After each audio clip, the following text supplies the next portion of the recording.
وذكر فإن الذكرى تنفع المؤمنين.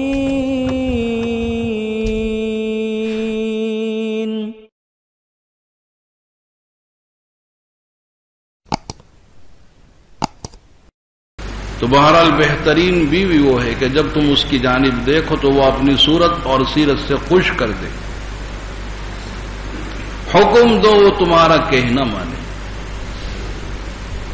تمہاری اطاعت کرے، اور اگر تم کہیں غائب سفر میں ہو تو وہ اپنی ناموس، اپنی عزت اور شوہر کے مال کی حفاظت کرے، شوہر کے مال کو برباد نہ کرے، شوہر کے مال کو ضائع نہ کرے، اپنی عزت کا بھی خیال کرے۔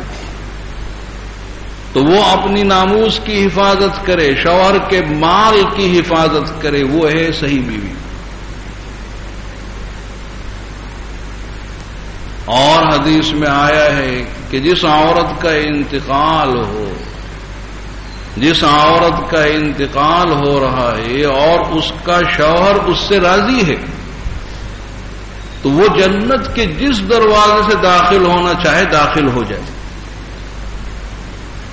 تو عورتوں کے لیے، بیویوں کے لیے جنت میں جانا کتنا آسان